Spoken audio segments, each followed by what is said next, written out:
All right, what's up, everyone? This is the Osmo.com NHL Hit the Ice Show. We have a very interesting five-game slate. Lots of news for a Friday, a good amount of games for a Friday. Nolan, how are you doing this afternoon? Not as good as you after your night last night, eh? Yeah, it was good. It was a good one. Had a It was few so chances close. We at were it. pulling for you. Yeah, no, it ended up being good. Profitable and such, but always nice to actually take down the tournament. So, Yeah, for did sure. not quite get to do that, but more than enough profit there, regardless. So I was excited, and it seemed like the chat had a pretty good night as well. So Well, that's awesome. we were kind of on the the Montreal line changes. We talked Yeah. about that on the show, so that was a big edge. Not that you needed Gallagher and Deneau, but I'm sorry, Gallagher and or no, Tatar and Deneau with Gallagher, but they didn't. They Mhm. definitely didn't hurt if you had that combo, and it was just a little bit of a different price point and stuff. So yeah, it was a good one. Minnesota won. Yeah, the Wild kind of broke out. They looked fine. They started scoring goals, so you obviously look better when you're scoring goals. But Yeah. That Minnesota line wasn't the end of the world. Certainly better than Toronto last night. But what was the other? There was another line that you were just on fire. You had it all. You had San Jose two. You had Carolina one. Montreal one. Like all those lines went off. It was really you were pretty sharp yesterday for sure. yeah, I mean, a couple things worked out, so it was good. But yeah, I mean, I don't know what's there to say. Like, I felt like we were all on the right lines. So Yeah, just a matter if I we have kind of way got too it much matched up. Toronto one, so it screwed me. I did my crunching for the first time, so I was kind of like I don't know. I was screwing around, didn't really know what I was doing, and ended up with just like 60% Toronto one, and that was that did it for me. But So yeah, that was um, the thing too. Is I had like they were my most exposed stack by a wide margin. mhm. Um, but I had, I didn't put all my eggs in one basket. Like I didn't go all in. I thought it was Yep. the best spot, but man, they really didn't do anything until the last 30 seconds. Kind of got bailed out, yeah. Um, and then Burns was the most important piece. So, it had Burns. I had a bunch of Chikrin and a couple of these other guys that were okay at their respective price points. So, Yep. yeah, when that happens, it's going to work out a lot. So it's kind of the perfect slate for me to have a pretty good night. And again, what was that Montreal ownership? Like Deneau didn't really do much, ironically, in the end, but he was the one that got everyone onto that line, right? But it was Yes, but I mean, just he was because cheap. So, cheap and 1% owned, right? yeah. So you're just automatically getting a unique lineup, and he got an assist, so he was Oh, did fine. he? Okay. Yeah, I mean, he didn't kill you. Coleman, I was kind of mad about that one because That was the other one. people left Yeah. off Coleman for whatever reason. I mean, I don't know why. It Yeah. was because people weren't on the right combos, so people didn't have Coleman. He was like 6% owned, and Yeah. See, this is all the things we talk about regularly on this show. I think just being around your lineups right at that time that would have given you a huge advantage, right? Like just because those jersey lines swapped and Johansson was 5 or something, 10% owned, uh, and making sure you get in guys who are day to day or are injured because you're going to get an ownership. yeah, Uh, you're going to get huge leverage. for sure. For sure, and it's easier to do that if you can handle 150 lineups or 20 lineups. But even if you're playing just one per night, like you need to be around and be willing to make some changes near lock because Yeah. it can be a big edge. That is one of the bigger edges I think in NHL DFS. So Today is no different. yeah, trade deadline looming. So we've already got one big deal, and that's actually in our first game. So you want to just get into it here? Blue Yeah, so Jackets Matthew and Shane was traded okay. for two prospects and two picks, and he crosses dressing rooms over to Columbus. We don't know those lines, right? It kind of No. happened after practice this morning. So So anything you see is speculation at this point. right. Daily Faceoff has Duchesne with Foligno and Josh Anderson. Yeah. I don't know that they're gonna break up that Jenner Foligno Anderson line. They really like that one. It seems like Tortorella hmm likes that. hmm Um, I'm not super confident in it, but I would think that line sticks together, and then we probably get Duchesne with one of Panarin and Atkinson, and then Dubois with one of Panarin and Atkinson. That's how I think it's going to go. Mm-hmm. So Bjorkstrand and maybe Duclair end up with the Duchesne and the Dubois lines. I don't know. Duclair doesn't know how to play hockey, according to Torts. Whatever. I mean, he's got talent. Like, I always like him. I'm surprised. Yeah. That's an interesting take. The other thing could be like maybe they just throw him into the fire and put him on Columbus 1. Like, do you think that's a possibility? Duchesne? Yeah. That was what someone was speculating. One of the beats speculated that, right? They said that maybe he goes with Panarin and Atkinson, and that would be awesome. Pass first. But, I mean, center. maybe. Why would you break up Dubois, Panarin, and Atkinson? Why would you downgrade Dubois? Like, this line's pretty good. So. The thing that makes the most sense would be to, like, he's not going to know the system. He's coming in.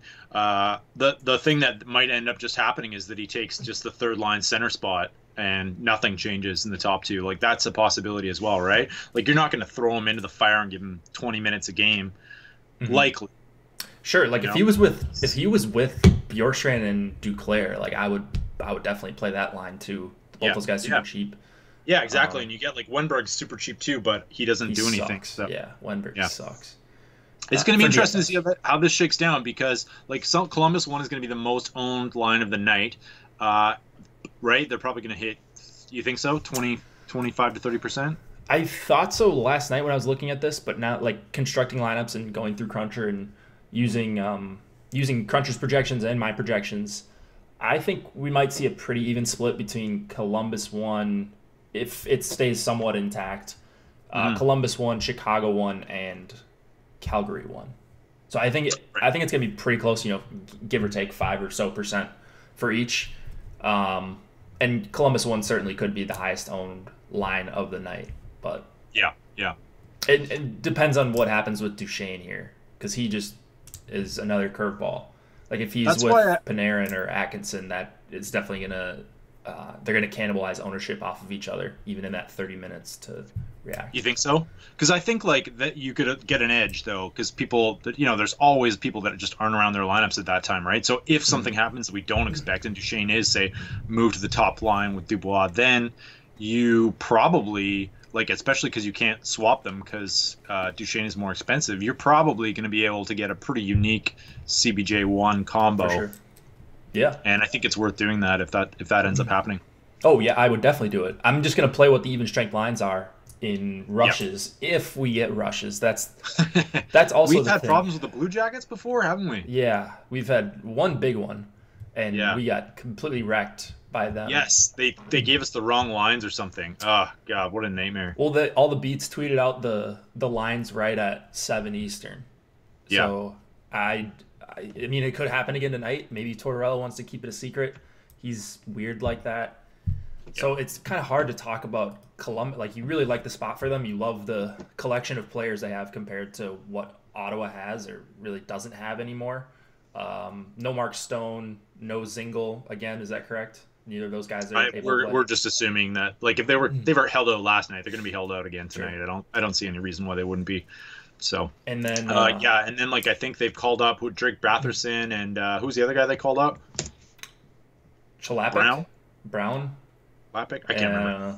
But neither one of them is in the player pool tonight. It looks like Logan Brown. Is that right? He's 2,500. It looks like he's got a price at least. Yeah, he's in there. But Batherson, who had been crushing in AHL, not in the player pool. So you can't even make that mistake. Yeah, and then the note I have for Columbus, I just noticed last game that Seth Jones actually got the bulk of power play time for them. So could be a spot where, like, people are seeing Werenski up there, and maybe Jones ends up getting the power play one time. I like him a lot tonight, so that's a reason to uptick him, and maybe he'll see some reduced ownership because he's not. People don't think he's on the power play one. Yeah, I mean, I think both of those guys are perfectly fine. Jones spend up to be contrarian option. There's one guy, or maybe two guys around his price that I really, really like. So I can't possibly imagine who they are. Yeah, I'm sure you'll be able to guess. Pretty predictable at this point. But. So nice. Anything else? Do you like anything on the Ottawa side? It looks like just as we were talking now, Batherson is expected to be on the second line with Pajot and Smith. I don't know. Like, I don't know who's saying this or if Daily Faceoff is just guessing, because I didn't see anything in morning skate. I guess they're guessing, especially because, like, why would he mess with that line? Right. That's been like their shutdown line. So like that line's getting a double A grade from Osmo, which I was shocked at. Like an A for points for Ottawa too with Pajot. Like I don't know if that's an error, but is that different? Are they talking about the white? Is he talking about the white line? Ottawa 1. So I'm just looking at Osmo's NHL rankings here, and hang on, let me just get to the stacks. Ottawa 2, double A grade. Okay, yeah, then he's talking about Pajot, Smith, and Payarvi. Yeah, so like that's shocking to me that they would get an A for points, right? Is it not for you? Like I know they're going to get some ice time, but like I'm just saying, like I'm willing to trust the numbers there. I'm willing to trust his algorithm if he has them that highly rated. I already was going to use them as a couple times as a contrarian stack there, but I don't mind going in a little bit more if there's something there that I'm not seeing, that they have a little bit more offensive upside, perhaps. Yeah, so they see big ice time on home ice because they're deployed as the shutdown line, even when they were playing Duchesne and Zingle and Mark Stone. So like you would probably add maybe a couple more minutes there, and they're going to be stuck on one of the Duchesne or the Dubois lines for the whole game, and those lines aren't perfect defensively. This Dubois line's actually been struggling defensively over the last 10 or 15 games, so it's not a terrible even strength matchup. And then Pajot was on the top power play. That's correct what you're seeing on the screen. I think one of Smith or Payarvi was on the second unit, but this line's just dirt cheap. I wouldn't have them. I don't have them as like an A grade in my rankings. Like they're not near the top as far as raw points go, but from a value perspective, it's kind of hard to argue with them, I think. Yeah, absolutely. And if you want to get really contrarian, you can pair them with Nilsson at like 2% ownership. He's been awful lately, but you never know. Started, What's right? that? Isn't Anderson? Oh, is Craig Anderson? I think he's supposed to go. Yeah. Because Nilsson played last night. Oh, did he? Yeah, of course. Yeah, I don't know if I like Craig Anderson. Craig Anderson is confirmed. He's confirmed. He? Yep. They just did it now. Okay. Yeah, what's Craig Anderson been up to? Not playing much because Nilsson was hot for those few games, and I can't remember. Did he get pulled or Nilsson get pulled in the Chicago game? It was Nilsson got pulled. Nilsson got pulled, I think. Yeah, he's been really bad. Everyone gets pulled against Chicago. That's the thing. They're just the best team in the league. Yeah. Although, like, it's not like they're like Jimmy Howard. I don't know. Yeah, I don't know. I guess it's a fine, like, I put him in one lineup and pair him with Ottawa 2, and maybe hope to eliminate 40-50% of the field that has, like, some exposure to all these Columbus guys, because Ottawa is not going to be owned at all tonight, but strictly a 1 or 2 lineup GPP play.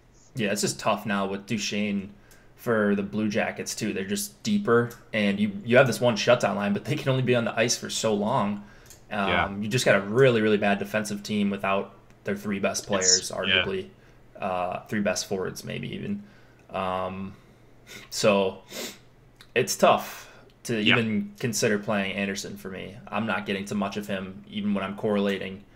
And the thing is, if you want to play Ottawa 2, you don't really need the extra salary for Anderson. Like, it makes sense. Just from a correlation standpoint, if this game ends up being 2-1 or even 3-2 and he sees 40 shots, you need the win. I just am not confident at all that Anderson's going to have a chance at it here. Yeah. Shabbat, what are you doing with Shabbat? Well, I was actually just going to wait to hear what your take is, because you are the Shabbat whisperer. Sure. Shabbat is he's overpriced, I think. I think Ottawa's going to be in their zone quite a bit tonight, like they were last night. They actually weren't that terrible in the underlying numbers yesterday, but that was New Jersey. This is just a better team, way better offensive team in the Blue Jackets. So I don't know. I mean, I just don't know how many opportunities Shabbat's going to have to accrue fantasy points. And he's not playing the 27, 28 minutes. So he's kind of gone back and forth between like 20, 22 minutes and all of a sudden he'll jump up for 3 straight games to 26 and 27 minutes. And that makes a big difference, I think, when you're up at the $6K price tag and you've got some other options for cheaper and a couple guys for more that are playing huge minutes. Yeah, I'd rather go. I like Jones and Giordano a little more tonight. But yeah, Shabbat's always fine. All right, ready to move on? Yeah, let's do it. Avalanche. Oh, sorry, one more note on Ottawa. Just that Guy Boucher switched lines last game, and not a single line had over a 12% share. Like not even that third line. Changes a little bit at home maybe, but that just if you're gonna use any Ottawa players, just keep that in mind. Like he says, such a propensity to switch up his lines in game that the correlation is less for these ones. So like for Ottawa, so probably another reason to downgrade Ottawa tonight. No, that's a good catch. I completely forgot about that. I was gonna mention that, but I think Ottawa 2 is fairly safe, even with DFO guessing that it's not going to be what we thought it was going to be. But I think it's going to be PRV, Pajot, and Smith. That would be my one line that I think would be safe, maybe. But then, like, if that's safe, then does that trickle down to the other ones? I don't know, but who knows? I mean, who knows? It's a 5-game slate. There's 10 teams. There's 9 teams better than Ottawa in a vacuum here. Avalanche and the Blackhawks, couple of them here. 3.4 implied total for the Avs, 3.4 as well for the Hawks. Semyon Varlamov against Colin Delia. Delia is actually expected to start. I don't know that he's technically confirmed, but he should be good to go here. Do we have any changes on either side? Just we're kind of waiting on word about Kajula. Like I didn't really get an update on that. He left the last game with a head injury, I think. Is that right? So and Brendan Perlini, because Brendan Saad was on that line after he left, and then Brendan Saad was moved up, and like we don't really have any update on that today. I couldn't find one. I might be just off base there, but if that's the case, then Brendan Saad could move up. Brendan Perlini looks like he's going to go back in as well. So there's another late change to just keep an eye on. I'm assuming he's playing, but I'm not entirely sure. And Seabrook is out again. Perlini is playing? Perlini's playing, yeah, okay. According to... I wonder if he comes in for Kunitz. That's the thing, right? Like, because he could come in for Kunitz, or he could come in for Kajula too, right? I think Kajula's supposed to play. Let me double check on that. I saw on RotoWire that he's a game time decision. Let's see. Kajula's scary moment. Interesting. Oh, okay. Seabrook's out. I didn't catch that one earlier. Out. Okay. And then, yeah, I guess there's nothing just yet on the Kajula. No confirmation as to whether he is or isn't playing. I don't know if they did skate this morning or what, but I think they did skate. I don't know why they wouldn't. Yeah, they didn't play last night, so usually you would skate, right? But I have it as if he's gonna play. If he's not playing, that's going to create a little bit of issues here.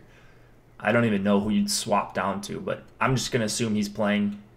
If it's even close and it was like a upper body head thing, they can't risk that based on the new concussion protocol. So he should be okay if he's out there, I would think. Line matching here. So we're going to see probably Taves and Kane against McKinnon, Kerfoot, and Sven Andrighetto. These lines have stayed together the last couple games, or the last game and a half or so. Chicago going to be chalky. It's warranted. They keep getting these very, very good matchups. They keep playing on home ice against teams that take bad penalties and also don't kill them off, like Detroit and like the Avs, most times shorthanded in the NHL. So I get it. Chicago won. Should be up there as far as raw points. I actually don't have them as number 1 in raw points. I think I got them 2 or 3, but right. we'll get to number 1 here in just a minute. What do you think about the Hawks tonight? How chalky do you think they're going to be? So just quickly, I see that one of the beats is saying that all is well. He had trouble seeing out of his eye the next morning, but all is well, and he will be able to play Friday night against the Avalanche. So looking like those lines will stick together. Sure. What do I think? Yeah, I mean, like Colorado's going to be Patrick Kane. I don't think we've seen him less than 30% owned in a few weeks, right? Like he's getting so much ownership.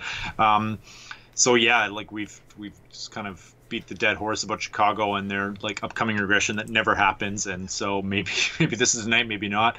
I'm gonna go underweight on Chicago again tonight. Just continue doing what I've been doing and hope for that one game where they struggle a little bit. Varlamov's won 2 in a row. He stopped 66 of 67 shots, so there's a chance there that maybe like he's getting hot. And then the Avalanche, just watching that Winnipeg Jets game last game, they looked amazing. I don't know if it's the Jets, if it's a case of the Jets just being awful, or if it's a case of Colorado just kind of finding their stride again. But Colorado looked really good. So I'm kind of thinking that I'll probably take the other end of this and be heavier on the Avalanche, and probably just fairly equal weight between a lot of these Avalanche lines, because it's really hard to figure out which one you want to get. But I think all three were pretty good last game. Yeah, for me, Chicago 2 is really overpriced. Chicago 1 is more warranted, but yeah, I'm probably not going to end up where the field's at. I just think recency bias, a big total at home. I don't know what the lines are doing for other people, but for me, I don't really know how to react as far as whether this makes Colorado a better defensive team. So I really I don't know like how to project how this is going to make Colorado better or worse defensively. They looked good in the couple games, obviously. Yeah. I really like Sven Andrighetto. He's like just like a dynamo out there. Oh yeah. Andrighetto. So he's dirt cheap too, as is Kerfoot. And then McKinnon, they changed the power plays a little bit, so I'm not sure that we're going to see full correlation here for this line. They kind of went back to the big three on the top power play. Yeah, they went back to the big three. So their shares. I looked into like if you were interested in rostering the big three, just like and hoping that they either get put together, because they were together for a few shifts last game, I think, and they were also on the power play for the highest power play total of that game, had all three of them on it with Tyson Barrie. Okay. That was about 40% of the time, but about 80% of the time had two of them on it. So there's some reason to correlate the big three again if you wanted to be a little bit contrarian. The power plays are all over the place though, so it's like only the top unit or one unit didn't have more than 38%, I think, of the share. So, kind of tough to prognosticate. Mm-hmm. Yeah, so it's tough. This one's also tough to break down. I think I gravitate more towards where McKinnon's at. So it's probably this top line and hope they stay together for most of the game, and maybe the Avs get out to an early lead and they just don't want to break it up. You know, they've won a couple straight in very convincing fashion as well, and they kind of had all three lines rolling last game. They all looked solid as far as scoring chances for and against. So maybe the Avs took notice of this, and give me the McKinnon line over the other two. I think the other two are probably okay. I don't have a strong lean on any of them, so. It's like when I used, I don't know if it's your predictions or Cruncher's predictions, but Colorado 3 came up a lot. Jost. Yeah. That's probably because Landeskog, like raw points wise, and then you've just got Jost and Calvert so cheap. Similar to what you have with Andrighetto and Kerfoot, whereas you've got like Soderberg, who's an okay value, Rantanen is an okay value, and then Nieto is not a guy who really does a ton even for 2,700 for me at least. So is Agostino still not in that player pool? He is in the player pool, 2,800. He's good. Good. Yeah. He was flying last game too. Oh God, fourth liner. Where's Seth? Seth's gonna love that one. Is he on here? Yeah, he was on here earlier, so I'm sure he'll chime in about 5 seconds. 10 minutes. That's all you need. No, I'm kidding. I wouldn't play him. I actually I don't mind that second line because you get a price discount. I think Rantanen's probably a better player than Landeskog, so you get a little bit of price discount there. Soderberg's a better setter than Jost, and so I just don't I don't know what to do with all three of these lines. That's the only problem with Colorado is I feel like they're all pretty equal. There, am I getting shit? I can see your face. Shit. There it is. Finally, I was waiting for it. I was getting nervous that he wasn't going to be here for the fourth liner call. Hey, if you missed that Dickinson assist and that empty net goal by Sagan, that's on you. Yeah, that is true. He did get an assist there at the end. Chicago 3 is a line that I kind of like. Just short sample. They've been good. I think I was on them a little bit in the last time Chicago played. They're going to see the worst or the best of the matchups probably some time against your boy Agostino and Comfer. But they've got good numbers, and kind of what I wrote in the article was just that they're when they're at home, I'm willing to take a shot on them when they're dirt cheap like this. And Isamov and Saad play on the second unit. Obviously, you like the top unit, but you still get some power play time. And if Colorado's going to take a bunch of penalties, maybe they see an extra minute or two on the PP and get it done there. So Kane basically plays both power plays. Like if you watch the games, he plays both power plays quite a bit, or they just have the top unit on for the whole unit sometimes. So what's your exposure going to be like for Chicago? So let's say Chicago 1 is like, or Kane's 35% owned again, or 30% owned. Yeah. What are you going to be at? I'd probably be in the teens somewhere. So like I said, I full stack. I think most people know that by now. But like Kajula he was like 6 or 7% on a 4-game slate, where Kane was like 30. Maybe a little bit off. Maybe he was around closer to 10. But like he's getting a third, or like at the very least a half of the ownership of Taves and Kane. And if he's going to play there all game, like I'll take a chance on just stacking the full line and hoping the people that don't stack the full line don't get rewarded for leaving him off. Like I wish Kajula was better by himself, but maybe he runs into a couple points here, and that's kind of how I'm gonna get different with my Chicago 1. I like that call a lot. That's great. That's a great idea, because he's gonna be 1/3 the ownership, right? And then you never know, maybe Brendan Saad will get back up on that top line at some point. But I would love that line if he was on there. But so he took a couple shifts I saw with them, and probably more than a couple. More, because Kajula left that game. Yeah, so Kajula left. So I wouldn't get too excited about Kane or Saad joining that top line just yet. But that would be a pretty nice line, even though it would be super expensive. What about defensemen here? Yeah, so Samuel Girard is intriguing. He's very cheap, and he's been getting some power play time. He's been deployed in an offensive role. He's getting minutes with a lot of the Colorado kind of top. I don't know, just sort of McKinnon and Rantanen, those top 2 lines. So I like him as a punt. He's probably going to be a little bit popular tonight. Barry's pretty decent play. You were on him last time, and he did he produced. And then on the other side, Seabrook out. I think Dahlstrom also might be out. So they recalled Jogi Harju. He might play as a $2,500 punt. That's not bad. Same with Forsling as a punt play. And then just Gustafson's a little too pricey for me. Yeah, so Seabrook skated and then got ruled out. So I don't know what's going on with that. Kind of a weird situation. Usually when you skate the morning of after missing a game with the flu, you're usually back in, but he's not listed as being in. Abdomen? That means he's like got the shits or something. Oh, okay.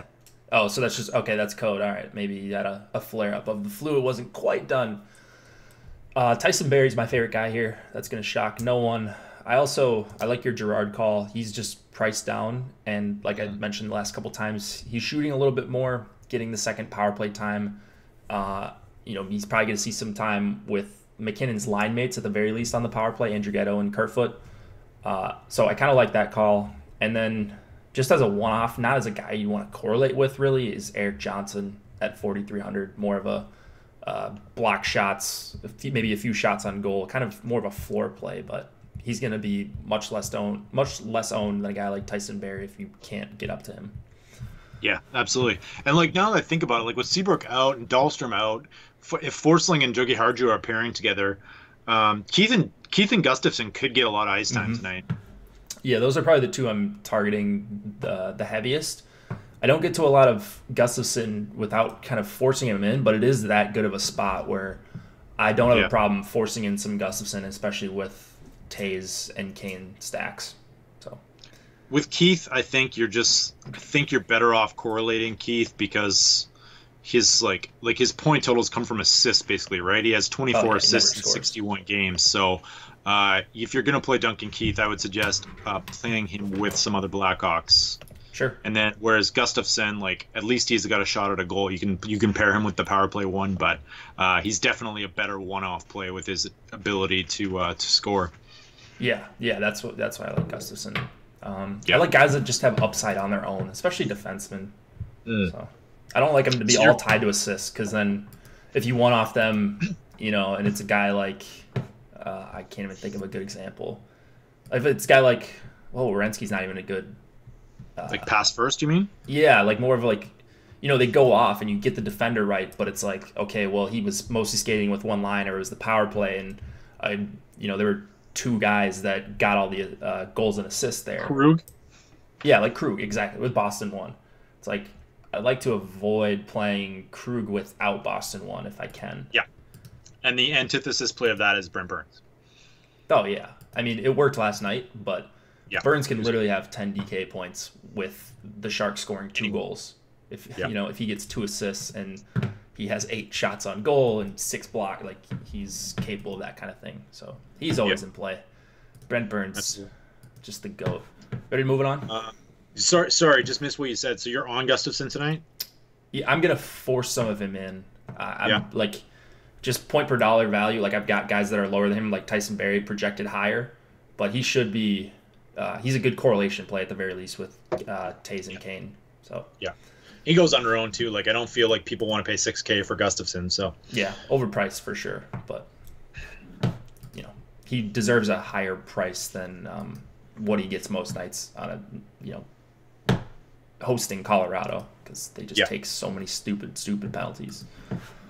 All right, Wild and the Red Wings, 2.8 implied total for both teams here. Alex Stalock expected to go against Jonathan Bernier. Any changes here? I think I see some new Detroit lines. What? Yeah. Maybe we talked about it this morning. Athanasiou with Glendening. They went back to Helm there? So Helm's playing. Maybe I missed that. I thought it was the same, but just Helm or just Nyquist and Mantha switch. Yeah, I thought I saw something about Glendening with Athanasiou and Mantha, and then someone moved up to the Nielsen line, but that looks wrong. Let me see if I can find that tweet. Anyways, do you got anything on this game you want to talk about?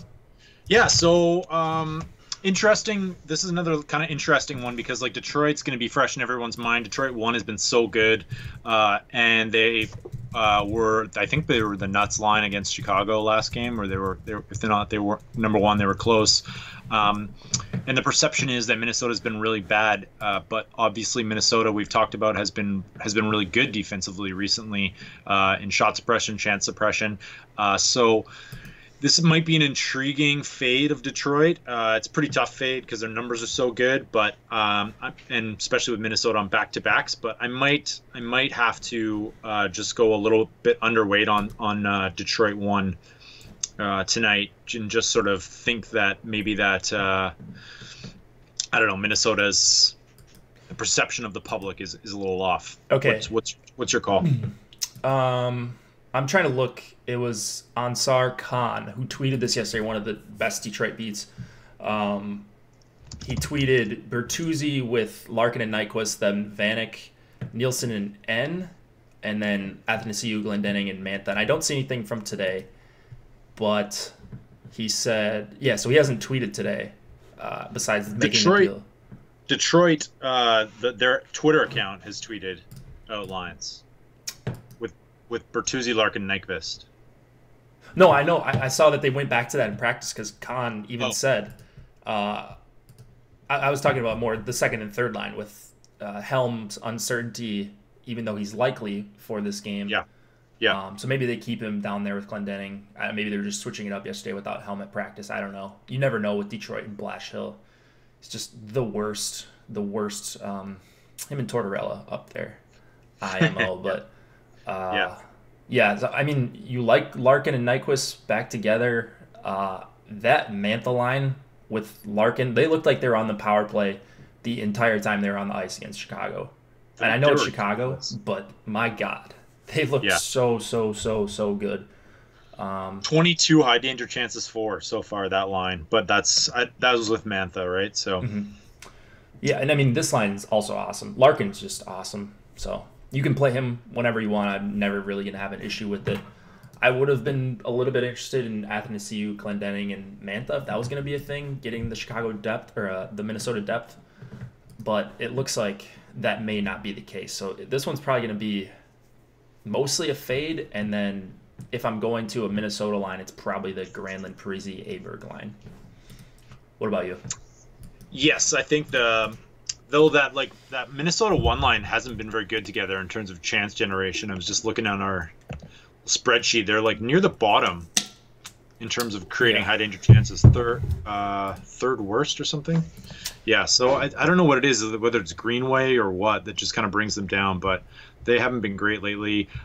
Minnesota 2 is intriguing. Minnesota 3 as a filler stack is a little bit intriguing as well. They're cheap. They got like 15 minutes last night, so I don't hate them.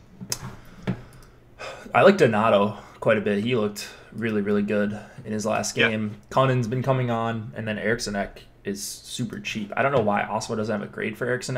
It's probably a name thing. Looks like. Oh, yeah. That's probably it. He's got the dash on Fantasy Crunchers. Sometimes he doesn't get recognized when he doesn't actually have a dash. Same thing with natural stat trick. Yep. So I wouldn't worry too much about that with Eriksson if you indeed wanted to play him. But yeah, I think it's going to be mostly Minnesota here. Through this whole stretch, like we've talked about, they haven't really given up a lot of quality chances. The teams have just been capitalizing when they do. So it should turn around defensively for Minnesota. They looked okay last night. The underlying numbers were okay. And Detroit, in my eyes, is really a one-line team at this point. It's Larkin and whoever he's with, and that's really all I'm interested in. What about defensemen? Sorry, just looking up that like Minnesota stats. So they're decent at scoring chances and like not creating a lot of high danger chances. That Zucker Stahl line. Yeah. Defenseman. I mean, the Minnesota play is really contrarian. It was contrarian last night. I was on some Minnesota 2, and they were like 2% owned, and they were pretty good. I think they were exceeded value. Mm-hmm. And so, like, I think that'd probably be a pretty similar scenario tonight where they will go under-owned, and you probably don't have to get much of them to be overweight. So I'm going to have some Minnesota tonight, especially because we know that, Detroit's not a great defensive team. And I don't know, like, there's definitely a possibility that that Minnesota could put a bunch past it. Is it Bernier going or Howard? Yeah, it's Bernier. It's Bernier. So, I like them as a contrarian play. And then defense-wise, Sutter, Spurgeon, they're priced up, but don't hate either one of them. And then on the Detroit side, Hronek's probably going to be heavily owned. He's going to be on the power play one, though, it looks like again. So, cheap option at near bare min price for a 20-minute defenseman. Also, like Nick Jensen was just traded to the Capitals, so that probably means an uptick in minutes for him as well. Mm-hmm. Yep, I think I agree with all that. I'm ready to move on if you are. Let's do it. Ducks and Flames. We've got a 2.5 implied total for the Ducks and a 3.5 implied total for the Flames. Ryan Miller expected to go against Mike Smith in what should be a pretty one-sided affair. Anything new here?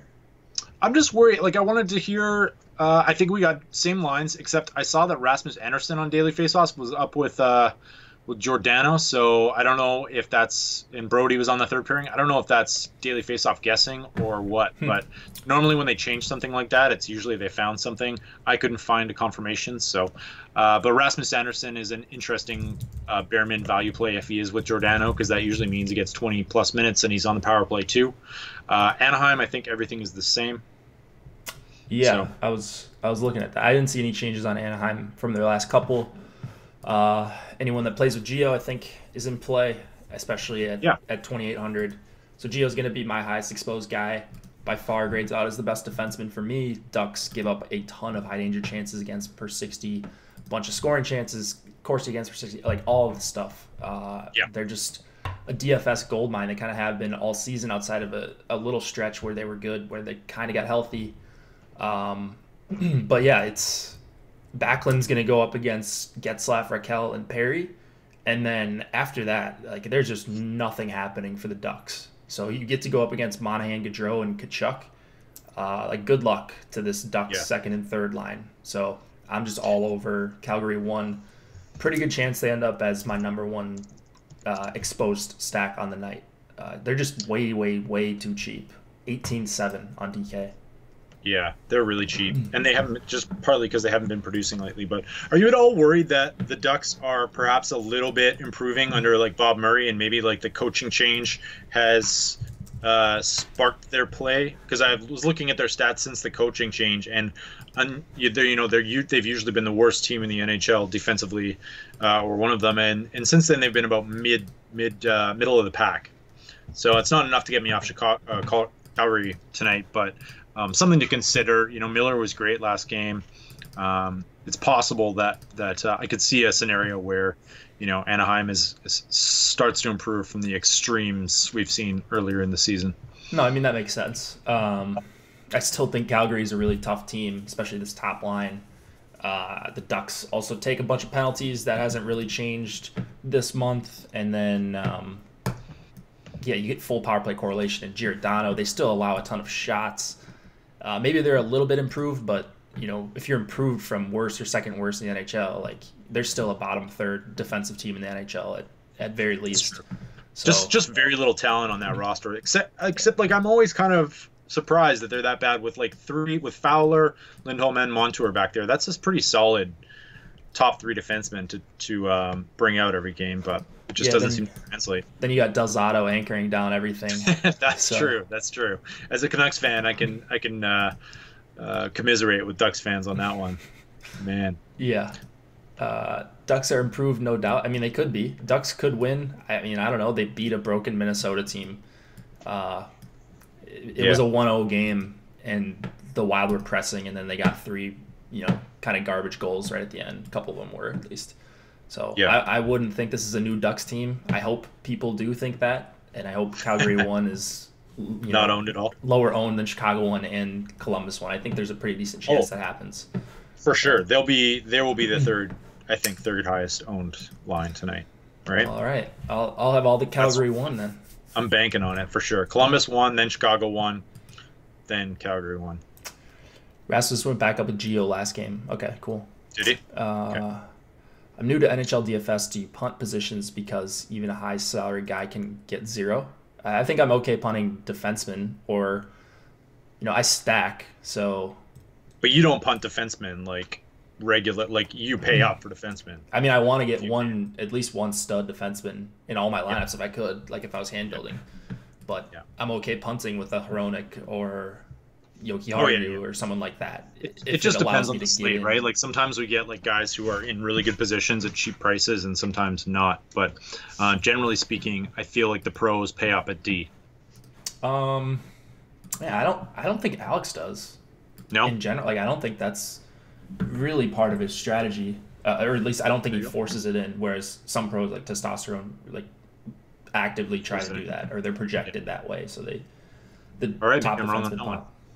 It looks like Vots posted that. Did you see that in the Slack? What's that? The Red Wings lines. So it looks like what's on the screen is correct.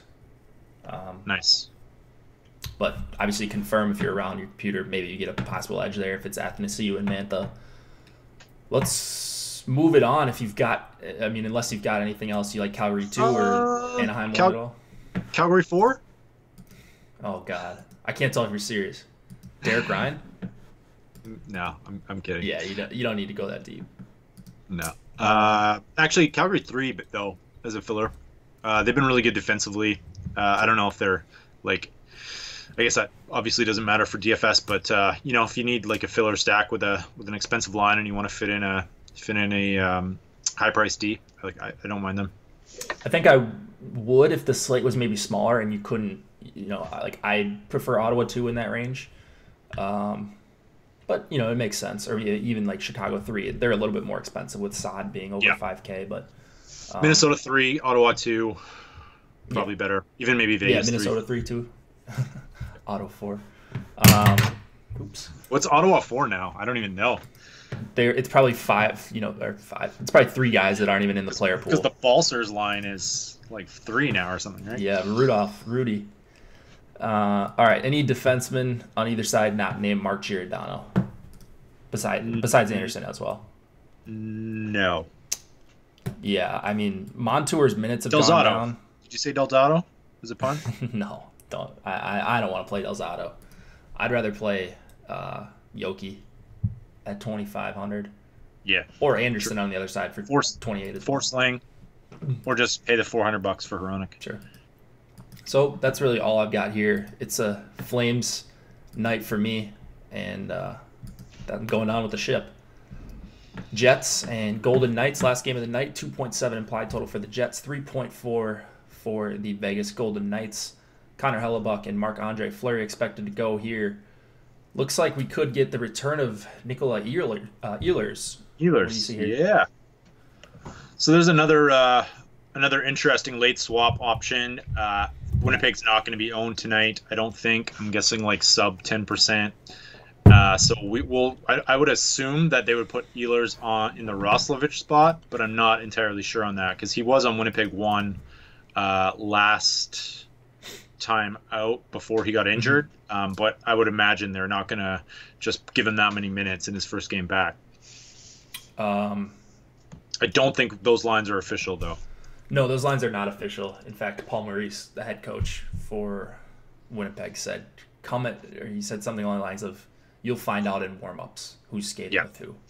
So a lot of help there. But we've seen this little Ehlers line, even going back to last year. I'm not sure we've seen them much this year, but that line's been okay offensively. It's bad defensively if those three are together. I'm hoping Scheifele, Connor, and Wheeler stay together. If not Connor, it's probably going to be Ehlers up there, and then Connor would slide down with Little and Laine. We've also seen that this year, which would just be a downgrade to Connor and obviously an upgrade to Ehlers getting to play with Scheifele and Wheeler at a cheap price. And then I'm mostly on Vegas here. Vegas is so tough when they play at home. Like I say all the time, they don't hard match. And you kind of see a little bit of everyone, so you can't get a good grip of who they're going to see the most time against. And then Vegas 1 has just been so cheap. And like if they were going to see a bunch of time against the Scheifele line, I wouldn't even think that's a bad. Oh, my bad, Jason. I wouldn't even think that's a bad matchup. So they're 15-6. It's just a ridiculous price for Carlson, Marchessault, and Smith. I know they haven't gotten great results as of late, but they're just way too cheap for me. And then Winnipeg's kill has been bad. They're without Bufflin. Like, there's just a lot of things going Vegas's way, and the Jets kind of are broken right now. Yeah, so Vegas's numbers are insane. Like that second line, Pacioretty, the top line, like they're generating so many chances. Both lines have been amazing. They just haven't been scoring. The Jets have looked awful lately. This might be the smash spot for Vegas tonight. They have not. I can't remember the last time they smashed. Maybe it was like 2 months ago against the Blues or something. Both lines are cheap. Both lines are viable. I think both lines fit in a lot of different ways tonight. So I'm just going to kind of split my exposure to them and try and go with more Vegas and hope that that some positive regression comes their way. Yeah. It's got to come, right? They're just too good of a team to not.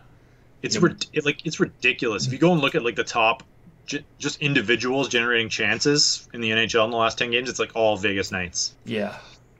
So that's frustrating when you keep being on this team. It's like opposite of Chicago, where they're just capitalizing on everything and not creating that many chances at even strength, especially. But like the Golden Knights, they do create a lot of chances at even strength, and then they just cannot get their power play together this whole season. 40 saves for Varlamov last game out. And their power play, I mean, it just looks bad. It looks like guys who haven't played hockey. It looks like me out there. At times, I don't get it. It's the same core they had last year.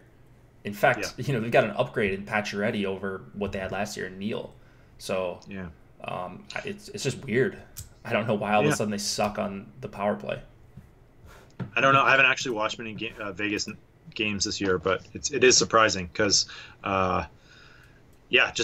just seems like they're not the same team this year, and they just don't have that explosion or that explosive firepower. But I mean, that can change. So, and then Colin Miller out again tonight for them. So, are you still on Schmidt here? Yeah, I like Schmidt. I just like the way he's playing. Him and Theodore, actually, I think are both interesting and both priced appropriately. So I'm in on both of those guys for sure. If I can't get up to like a Tyson Barrie or obviously Giordano, who's my number one priority, but those guys don't necessarily need big power play minutes to get there at those prices, I don't think. Anglin was a good pivot last game, was he? Are you on? Yeah, England always grades out well. Are you on the Detroit stack and hoping they go off like last game? I'm not heavy on Detroit tonight. If I was playing a line or playing a lot of a line, it would be Detroit 1, but I think there are better stacks in their range. And then Ehlers doesn't have a projection. In my projections, Ryan, I'm assuming you're talking about I will add that after we get off here. So you'll have your Ehlers projection. In fact, I could probably just plug it in right now, but we'll just do that in a couple minutes. Yeah. Winnipeg 1 getting the rare E grade from Osmo. B value. Are you getting to any Winnipeg 1 tonight? It's just so tough to want to play a ton of them. So I've got the luxury of 150. So I will have some Winnipeg 1 lineups, but man, you're not getting a big discount on them. They've just looked so bad. And then you throw on top of that, going into Vegas just has not been a place to target the last 2 years. So they're only 2 years of their existence. Then you throw in their home road splits. Yeah. So it seems like a spot where they're going to get throttled. They're probably not going to get throttled 7-1 2 games in a row. But I think they're going to get pretty healthily outshot. Unless I'm just completely missing the boat on something. No, Buffalo really hurts in that them. Colorado game. Like Colorado was just running circles around them. Yeah. I only caught the third, I should say, so I don't know. I caught most of that game. Or I'm sorry, no, I was thinking a couple of games ago actually. But yeah, I saw what the beats were saying during that game, and they were like, "Man, this one's over." It was like 3-0 in the second. They're like, "Yeah, game over." I guess they were just getting worked. So, you got any defensemen on Winnipeg you want to play? No, I usually just play. I usually just correlate with the power play. Vegas opened -140 and has moved up to -165 even with the Ehlers news. Wow. Yeah. Teams are used to the Vegas nightlife before games now. That could be it. Man, yeah. It's also possible. 2v2 for GPP with Colorado 1 stack. Seth Jones plus Andrew Ghetto or Tyson Barrie plus cheap winger 1-off. What would you do there? Sorry, what was the question? 2v2 for GPP with a Colorado 1 stack. Seth Jones plus Andrew Ghetto or Tyson Barrie plus a cheap winger 1-off. So I think he's saying he's got McKinnon and Kerfoot. If you have McKinnon and Kerfoot, I would just add in Andrew Ghetto and play Seth Jones there. Or you could play Tyson Barrie and upgrade elsewhere. But, when in doubt, I would go with the full line if you could. Yeah. Same thing with you, yeah? Yeah, absolutely. All right, if anybody else has got anything, it looks like we're finishing up right about on time. So if you guys got any questions, feel free to pop them in. We'll stay on for a couple more minutes. Promo code HitTheIce gets you 50% off your first month of any Osmo.com NHL premium subscription. So use that today, 50% off. Obviously, upgrade to the Fantasy Cruncher add-on. We love Fantasy Cruncher here.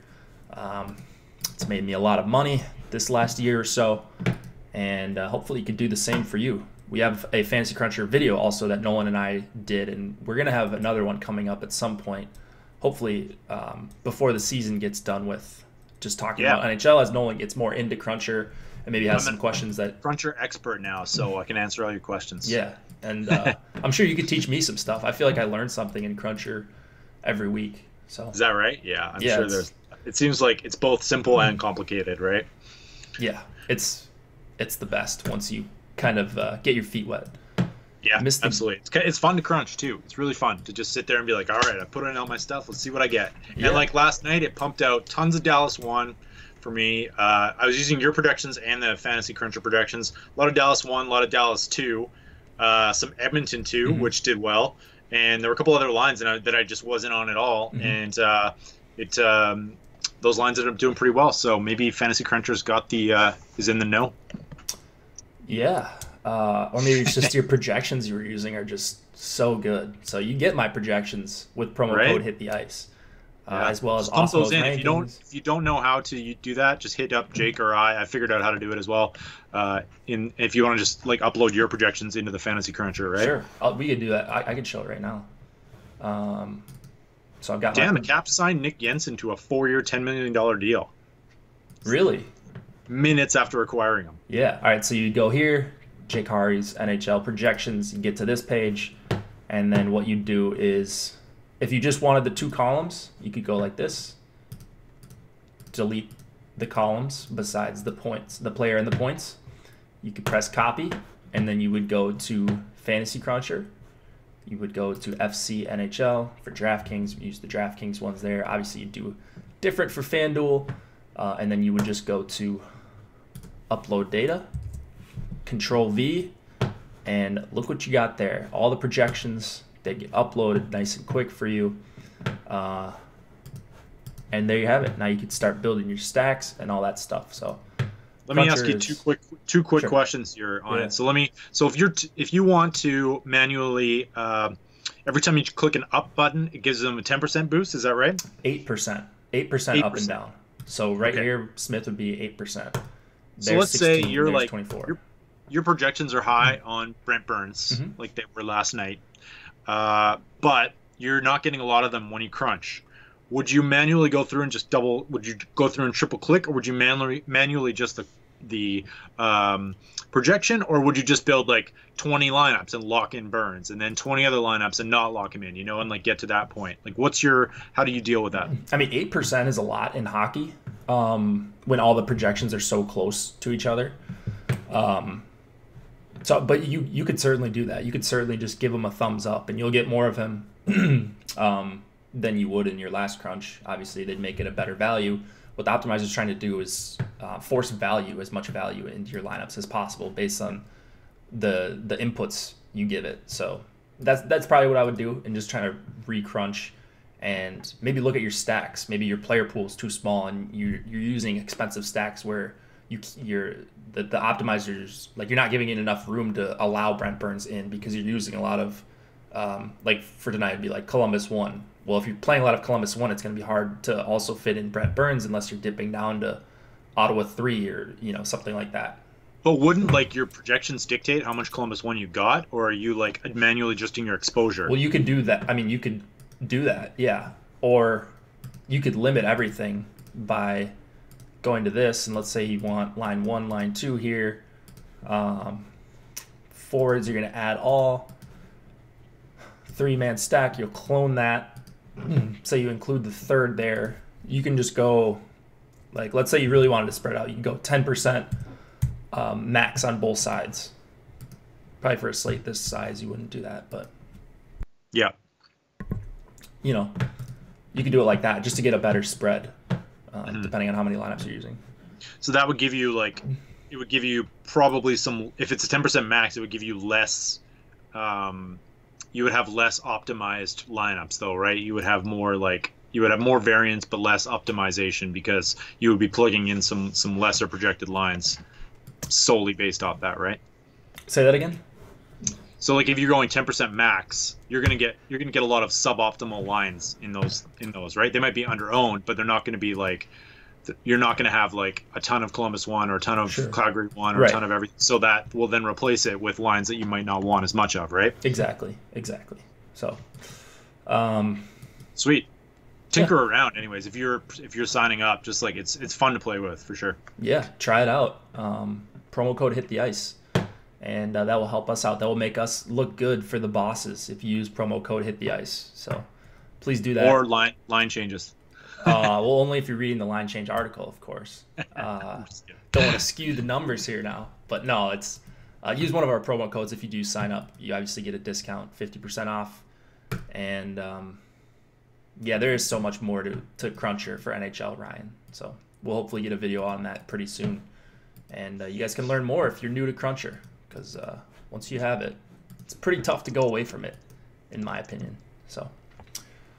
All right. Feel free to give us a like if you did enjoy this. As always, that also helps us out in addition to the promo codes. So do that. And Nolan, you got any last words of wisdom here before we sign off? Chicago fade. This is the night. This is the night. 80th night in a row. All right. Good luck, guys. Chicago fade.